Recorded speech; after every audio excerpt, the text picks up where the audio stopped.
अस्सलामुअलैकुम वरहमतुल्लाहि वबरकातुहू। नहमदुल्लाहल अज़ीम व नुसल्ली अला रसूलिहिल करीम अम्मा बाद। அன்பான பெரியோர்களே, ஜமாத்தார்களே, அல்லாஹுவின் அருளால் ஃபஜ்ருடைய தொழுகையை தொழுதுவிட்டு அல்லாஹுவை பற்றியும் அல்லாஹுடைய ரசூலை பற்றியும் மார்க்கத்தை பற்றியும் பேசுவதற்காக கேட்பதற்காக நாம் எல்லாம் அமர்ந்திருக்கிறோம். ரப்பு சுப்ஹானஹு வ தஆலா நம்முடைய எல்லா அமல்களையும் பரிபூர்ணமாக கபூல் செய்வானாக. ஆமீன். கைர் பரக்கத்துகள் நிறைந்த நாளாக கெட்ட முடிவுகளை விட்டும் முசீபத்துகளை விட்டும் உலகத்தின் ஆபத்துகளை விட்டும் அல்லாஹ்வின் படைப்புகளின் தீங்குகளை விட்டும் பாதுகாப்பு பெற்ற நாளாக அல்லாஹ் இந்த நாளை நமக்கு அமைத்து தருவானாக. ஆமீன். சங்கையான பெரியவர்களே, நபிகள் நாயகம் ஸல்லல்லாஹு அலைஹி வஸல்லம் அவர்கள் தன்னுடைய சஹாபாக்களுக்கு அதிகமான நேரங்களில் மௌத்துடைய உபதேசங்களை செய்திருக்கிறார்கள். ஒரு முஸ்லீம், ஒரு மூமின் உலகத்தில் வாழ்கிற போது மரணத்தை நினைத்து வாழ வேண்டும், மௌத்தை நினைத்து வாழ வேண்டும். மௌத்தை மறந்து மமதை உள்ள வாழ்க்கையாக, உலகத்தின் மோகத்தில் மூழ்கிய வாழ்க்கையாக ஒரு மூமினுடைய வாழ்க்கை ஒருபோதும் அமைந்துவிடக்கூடாது என்பதில் மிகவும் கவனம் எடுத்தார்கள் நபிகள் நாயகம் ஸல்லல்லாஹு அலைஹி வஸல்லம் அவர்கள். அதிகமான உபதேசங்களில் பெரும்பகுதி கியாமத்தை பற்றி இருக்கும், மௌத்தை பற்றி இருக்கும். மௌத்துக்கு பின்னால் கபருடைய வாழ்க்கை அது எந்த அளவு இருக்கும் என்பதை பற்றி தெளிவாக சொல்லக்கூடிய உபதேசங்களாக நபி ஸல்லல்லாஹு அலைஹி வஸல்லம் அவர்களுடைய பெரும்பான்மையான உபதேசங்களை நாம் பார்க்கிறோம். ஹதீஸில் அதிகமாக வந்திருக்கக்கூடிய உபதேசங்கள் மௌத்துடைய உபதேசங்கள், கியாமத்தை பற்றி உண்டான பயான்கள். இதுதான் நபி ஸல்லல்லாஹு அலைஹி வஸல்லம் சஹாபாக்களுக்கு அதிகமாக கொடுத்த ஒரு விஷயம்.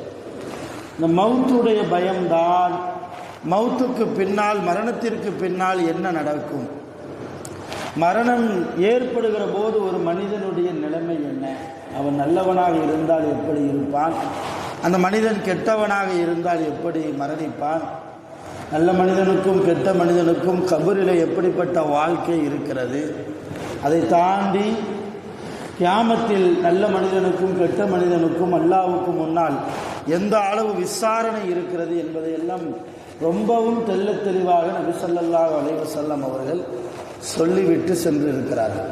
அருமையான பெருமக்களை, இன்றைக்கு என்ன ஒரு சூழ்நிலை என்றால், நம்ம வீட்டில் யாராவது மௌத்தை பற்றி பேசினா, அதிலே குறிப்பாக காலங்காத்தால் இந்த ஃபஜ்ருடைய நேரம் இது மாதிரி உள்ளான நேரத்தில் மௌத்தை பற்றி யாராவது பேசினா, காலங்காத்தாலேயே மௌத்தை பற்றி பேசுறது என்கிற ஒரு நிலைமைக்கு நாம் தள்ளப்பட்டு இருக்கிறோம் இல்லையா? மௌத்தும் மூமினும் வேற வேற அல்ல. மௌத்தை ஈமான் கொண்டவன் தான் மூமின். நான் மறுக்கவே மாட்டேன் என்று யாராவது சொல்ல முடியுமா? என்றைக்காவது ஒரு நாள் ஃபீ புரூஜின் முஷய்யதா, அல்லாஹ் குர்ஆனில் சொல்கிறான், இரும்பு கோட்டைக்குள் நீங்கள் இருந்தாலும் உங்களை மரணம் இஸ்ராயில் சந்திப்பார், மலக்குல் மௌத் உங்களுக்கு முன்னால் வந்து நிற்பார். இப்போ காலங்காத்தால் யான் மௌத்தை பற்றி பேசுகிற, வீடு விளங்காது என்று சொல்லக்கூடிய அளவுக்கு இன்றைக்கு நம்முடைய தாய்மார்களும் சரி, ஆண்களும் சரி, பெண்களும் சரி, இப்படிப்பட்ட ஒரு சிந்தனைக்கு தள்ளப்பட்டிருக்கிறோம். எல்லா நிலைமையில் மௌத்துடைய சிந்தனையில் வாழ வேண்டும் என்கிறார்கள் நபி ஸல்லல்லாஹு அலைஹி வஸல்லம். காலையில் மாத்திரம் இல்லை, மதிய நேரத்தில் மாத்திரம் அல்ல, எல்லா நேரமும். அதனால தான் அல்லாஹ் நபி ஸல்லல்லாஹு அலைஹி வஸல்லம் தூங்கி எழுந்ததும் ஒரு துஆவை கற்றுக் கொடுத்தார்கள். அல்ஹம்துலில்லாஹி அல்லதி அஹ்யானா பஅதமா அமாத்தனா. யா அல்லாஹ், எங்களை மௌத்தாக்கியதற்கு பின்னால் மீண்டும் எங்களுக்கு உயிர் கொடுத்து எழுப்பினாயே, உனக்கே எல்லா புகழும். தூக்கத்தை கூட ரசூலுல்லாஹ் மௌத்துங்கிறாங்க. தூக்கம் என்பது சிறிய மௌத். தூங்கி எழுந்ததற்கு பின்னால் உங்கள் துஆவில் கூட மௌத்தை மறக்க வேண்டாம் என்பதால் தான் நபி ஸல்லல்லாஹு அலைஹி வஸல்லம் இந்த துஆவை நமக்கு கற்றுக் கொடுத்தார். இப்போ எல்லா நேரமும் ஒரு மனிதன் மௌத்துடைய சிந்தனையில், மரணத்தின் சிந்தனையில் வாழ்ந்து விடுவானேயானால் அவன்கிட்ட பாவம் வருமா? பாவம் செய்யணும்னு அவன் முதல்ல நினைப்பானா? தீமையின் பக்கம் அவன் போவானா? ஷைத்தானுடைய தூண்டுதலின் பக்கம் அவன் போவானா? பள்ளிவாசலுக்கு அவன் வராமல் இருப்பானா? பாங்கு சொல்லப்படுகிற போது, தொழுகைக்காக அழைப்பு விடப்படுகிற போது, தொழுகை நடந்து கொண்டிருக்கிற போது பள்ளிவாசலுக்கு வெளியே நிறைய மூமீன்கள் தொழாமல் இருக்கிறார்கள் என்றால், பள்ளிவாசலுடைய தொடர்பு இல்லாமல், மஸ்ஜிதினுடைய தொடர்பு இல்லாமல் இருக்கிறார்கள் என்றால் மிக முக்கியமான காரணம் மௌத்துடைய சிந்தனை இல்லாமல் இருக்கு.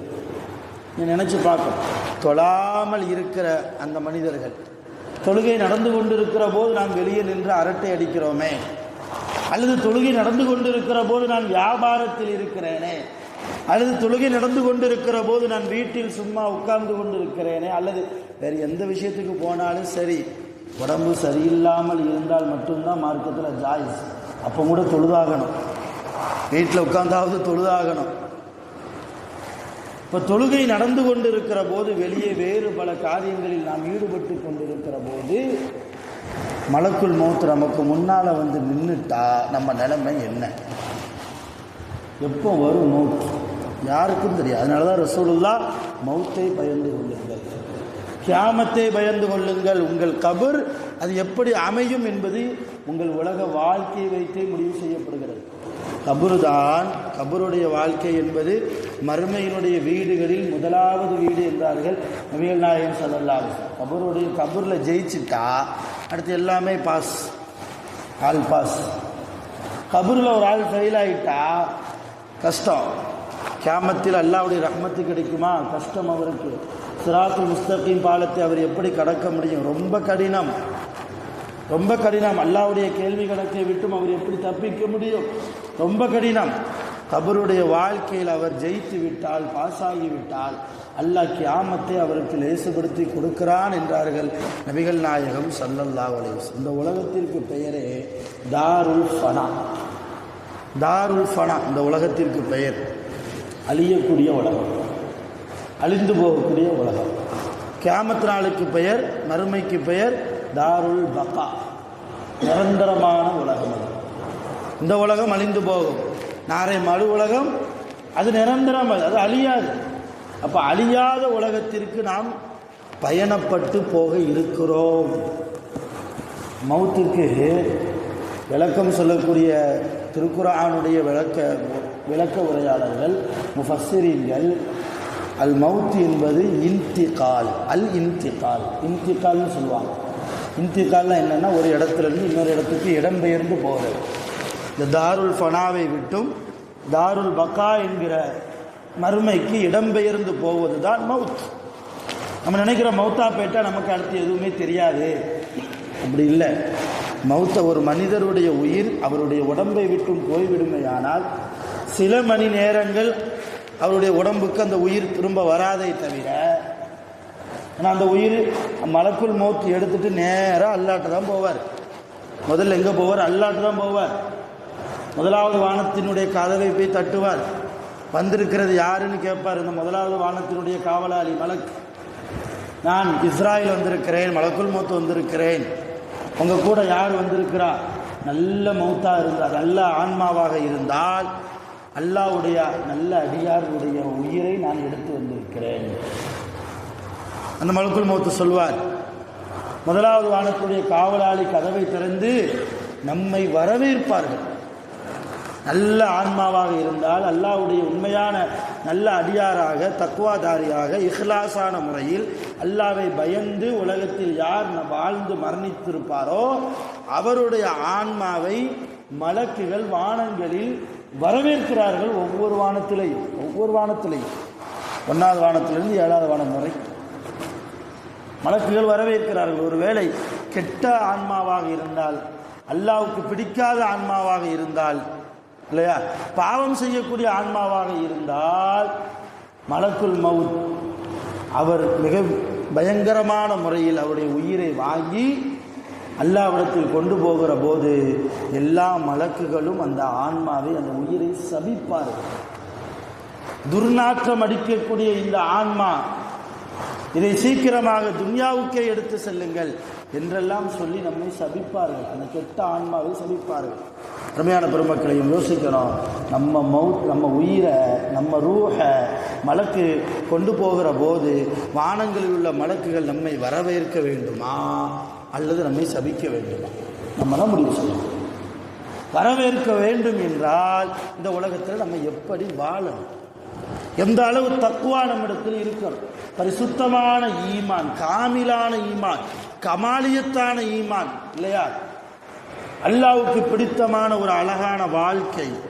என் வியாபாரம் கூட அல்லாஹ்வுக்கு பிடித்தமானதாக இருக்கணும் நாங்கள் ரசூலுல்லாஹி ஸல்லல்லாஹு அலைஹி வஸல்லம்.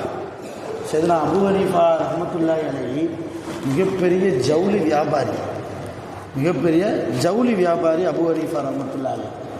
அவங்க என்ன செய்வாங்கன்னா, ஜவுளியை தன் கையாலேயே தயார் செய்து பக்கத்தில் இருக்கக்கூடிய ஊர்களுக்கு அல்லது நாடுகளுக்கு தன் நண்பர்கள் அங்கே வசிப்பார்கள் அவங்கள்ட்ட கொடுத்து விடுவாங்க. எதுக்கு? இது வியாபாரம் செய்கிறது. அவங்க என்ன செய்வாங்க, நண்பர்கள் வியாபாரம் செஞ்சு அந்த பணத்தை அபூ ஹனீஃபா ரஹ்மத்துல்லாஹிக்கு கொடுப்பாங்க. அந்த பணத்தை பெற்றுக்கொண்டு லாபத்தை நண்பர்களுக்கு ஷேர் பண்ணுவாங்க இமாம் அபூ ஹனீஃபா ரஹ்மத்துல்லாஹி அலைஹி. இது அவங்களுடைய தொழில். ஒரு தடவை அவங்க அப்படி கையாலேயே ஆடையை நெய்யும் போது ஒரு ஆடை கொஞ்சம் டேமேஜாக வந்துடுது, கொஞ்சம் தரம் குறைந்த ஆடையாக, டேமேஜ் உள்ள ஆடையாக வந்துடுது.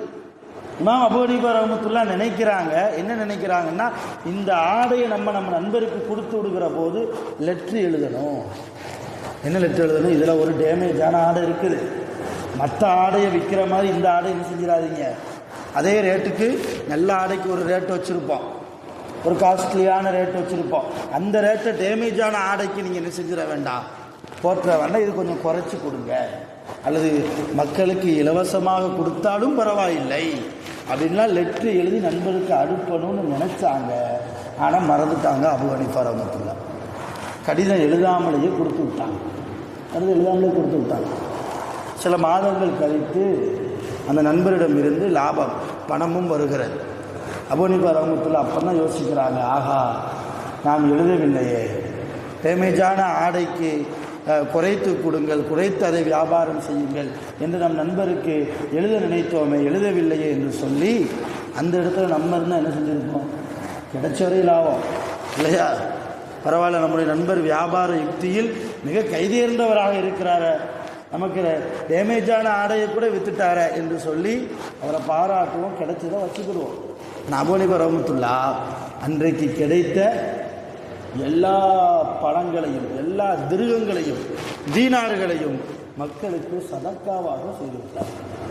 ஒரு டேமேஜான ஆடைக்கு அவங்க நினச்சிருந்தா கொஞ்சத்தை மட்டும் எடுத்து கொடுத்துருக்கலாம் யாருக்காவது, ஏழைகளுக்கு. ஆனால் எல்லாத்தையும் கொடுத்தாங்க இமாம் அபூ ஹனீஃபா ரஹ்மத்துல்லாஹி. இந்த வியாபாரத்தை அல்லாஹ் விரும்புகிறார். இதைத்தான் ரசூலுல்லாஹ்வும் கற்றுக் கொடுத்தார்கள். நான் வியாபார விஷயத்தில் மட்டும் பேசுகிறேன். இதை தாண்டி குடும்ப வாழ்க்கை, அதை தாண்டி அடுத்த மனிதர்களோடு நாம் பழகுகிற அந்த பழக்க வழக்கங்கள், இதுவெல்லாம் அல்லாஹ்வுக்கு பிடித்தமான முறையில் இருந்தால் நம்முடைய தாருல் பக்கா என்கிற நிரந்தரமான உலகம் நமக்கு நல்ல உலகமாக, வெற்றி குறித்தான உலகமாக, சந்தோஷமான உலகமாக நமக்கு அமையும். அது அருமையான பெருமக்களே, நபி ஸல்லல்லாஹு அலைஹி வஸல்லம் ஒரு மனிதர் கபரிலே வைக்கப்பட்ட போது இந்த கபர்வாசி உடனே அவருக்கு உயிர் கொடுக்கப்படுகிறது. நம்ம நினைக்கிறது 6 அடி குழி தான், அவர் எந்திரிச்சு கூட என்ன செய்ய முடியாது, உட்கார முடியாது, மேலே கட்டை போட்டிருப்போம், ஓலைப்பாய் போட்டிருப்போம், அதுக்கு மேலே மண் இருக்கும், அவர் எந்திரிச்சு எப்படி உட்கார முடியும், இதெல்லாம் நம்மளுடைய சிந்தனைக்கு அப்படித்தான் வரும். ஆனால் ரசூலுல்லாஹ் சொல்கிறாங்க, நல்ல ஆன்மாவாக இருக்குமே ஆனால் 2 மலக்கு வருவாங்க, முன்கர் நக்கீர். அவங்களுடைய தோற்றத்தை பற்றி ரசூலுல்லாஹ் சொன்னாங்க, அவங்களுடைய கண்கள் நீல நிற கண்களாக இருக்கும், பார்க்கறதுக்கே ஒரு விதமான பயங்கரமான தோற்றத்தில் தான் அவங்க என்ன செய்வாங்க, நம்முடைய கபருக்கு அவர்கள் வருவார்கள். வந்து சில கேள்வி கேட்பாங்க, என்ன படைச்சவை யாரு, உன் மார்க்க என்ன, எல்லா கேள்வி நம்ம கேள்விப்பட்டது தான்.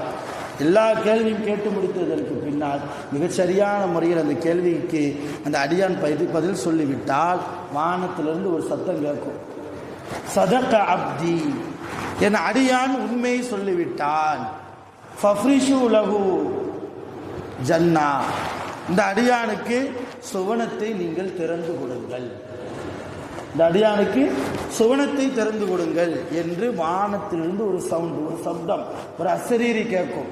அதை சொல்றது யாரு? அல்லாஹ் தஆலா.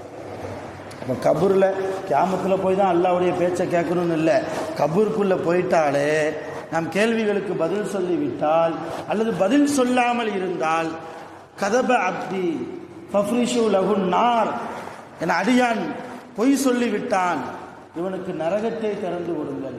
அல்லாஹ் சொல்லுவான். அல்லாஹ்வுடைய சவுண்டை நம்ம கேட்போம், அல்லாஹ்வுடைய குரலை அந்த கபூர்வாசி கேட்பார். அதற்கு பின்னால் அவர் தூங்குவார். இந்த மலக்கு சொல்வார், மத்தல் பசர், உங்கள் பார்வை எவ்வளவு நீளம் போகிறதோ அவ்வளவு தூரம் உங்களுடைய கபர் விசாலப்படுத்தி கொடுக்கப்படும். அவர் எங்கேயும் வாக்கிங் போவாரா ஜாக்கிங் போவாரா அதெல்லாம் கிடையாது, தூக்கம்தான். கமா அரூஸ், மலக்குகள் சொல்வார்கள், கமா அரூஸ், புதுமா பிள்ளை உறங்குவது போன்று நீங்கள் உறங்கிங்கள். அல்லாஹ் சோனத்து காற்றை, தென்றல் காற்றை கபூருக்கு வர வைப்பார். நிம்மதியான தூக்கம், அழகான தூக்கம், கியாமத் வரைக்கும் தூக்கம்.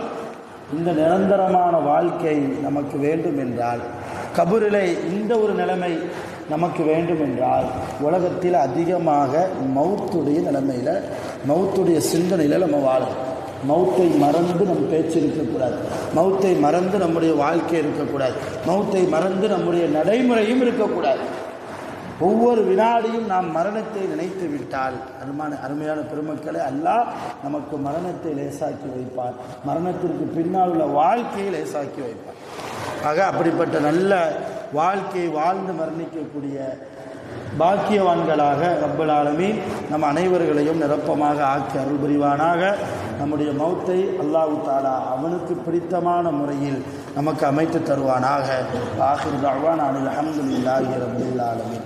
சுப்ஹானல்லாஹி வபிஹம்திஹி, சுப்ஹானல்லாஹி வபிஹம்திஹி, அஷ்ஹது அன் லா இலாஹா இல்லா அன்த, அஸ்தக்ஃபிருக வ அத்தூபு இலைக். ஆமீன். சுப்ஹான ரப்பிக ரப்பில் இஸ்ஸத்தி அம்மா யசிஃபூன், ஸலாமுன் அலல் முர்ஸலீன், வல்ஹம்துலில்லாஹி ரப்பில் ஆலமீன்.